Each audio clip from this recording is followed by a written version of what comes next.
Ada nggak sih di sini teman-teman yang masih nggak tahu apa itu kurikulum vitae atau CV? Atau mungkin teman-teman yang baru lulus atau yang fresh graduate tuh masih bingung ya CV itu apaan? Cocok banget nih mampir di video ini. Tonton video ini sampai habis, yuk kita sharing.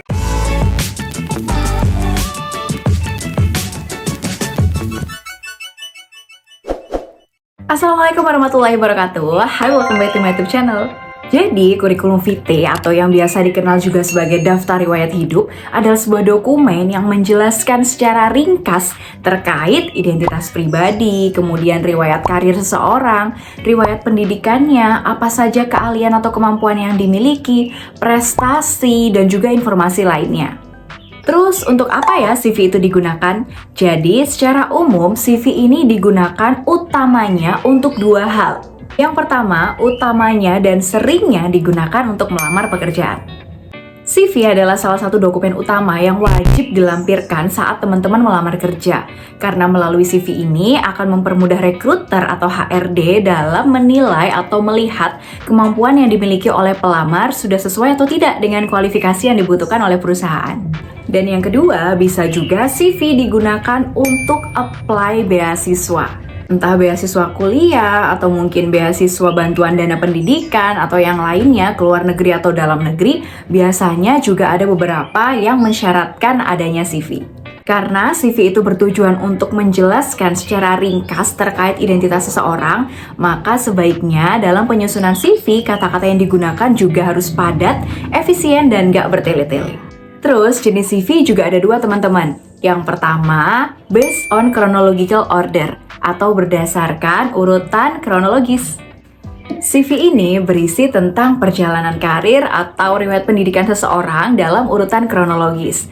Biasanya CV ini digunakan untuk teman-teman yang fresh graduate atau yang lulusan baru ketika menjelaskan bagaimana riwayat pendidikan yang dia miliki dan juga pengalaman organisasi yang telah mereka lakukan, mulai dari yang paling awal sampai ke aktivitas atau pendidikan yang paling baru.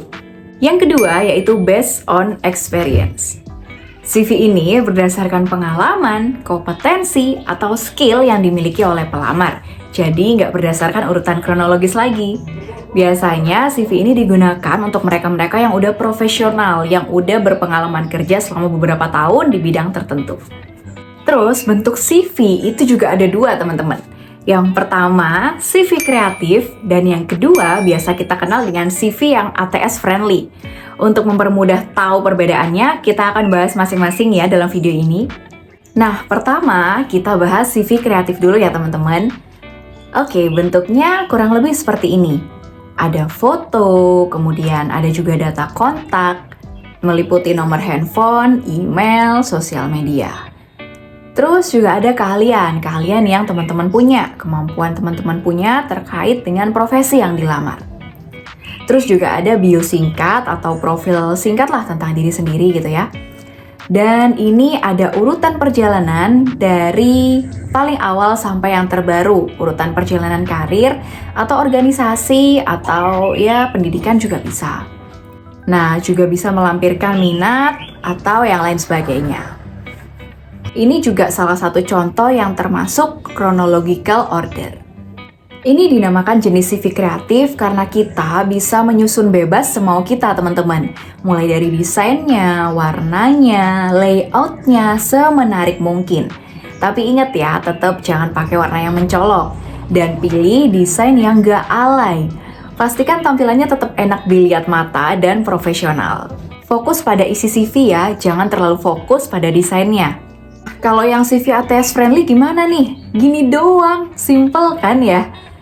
Kayak teman-teman nulis di Word aja gitu. Backgroundnya putih, nggak ada desain, polos, cuman ada tulisan doang. Ini biasanya CV yang dipakai ketika kita melamar di perusahaan yang udah gede atau yang udah multinasional gitu ya. Perusahaan yang udah IPO gitu bisa jadi.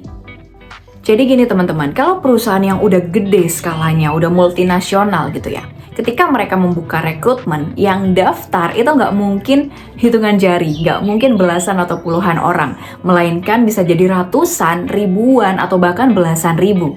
Misal kayak Pertamina, Unilever, ya perusahaan-perusahaan gede gitu lah.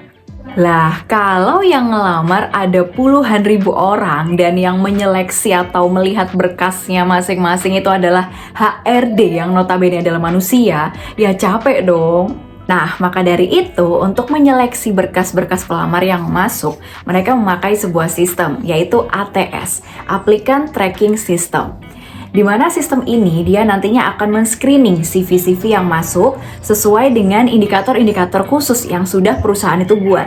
Jadi CV-CV yang nggak memuat kata-kata yang sesuai dengan indikator yang telah ditentukan perusahaan, otomatis sudah kebuang gitu aja. Mungkin next time kita akan bahas CV ATS friendly ini lebih detail ya dalam satu video aja. Sekarang kita bahas CV secara umum dulu. Jadi CV ATS ya isinya gini doang, cuman ada nama, kontak, sosial media teman-teman, chronological juga experience-nya, pendidikan, dan juga kemampuan. Nah, gimana? Udah paham belum teman-teman? Itu tadi penjelasan singkat tentang apa itu CV ya.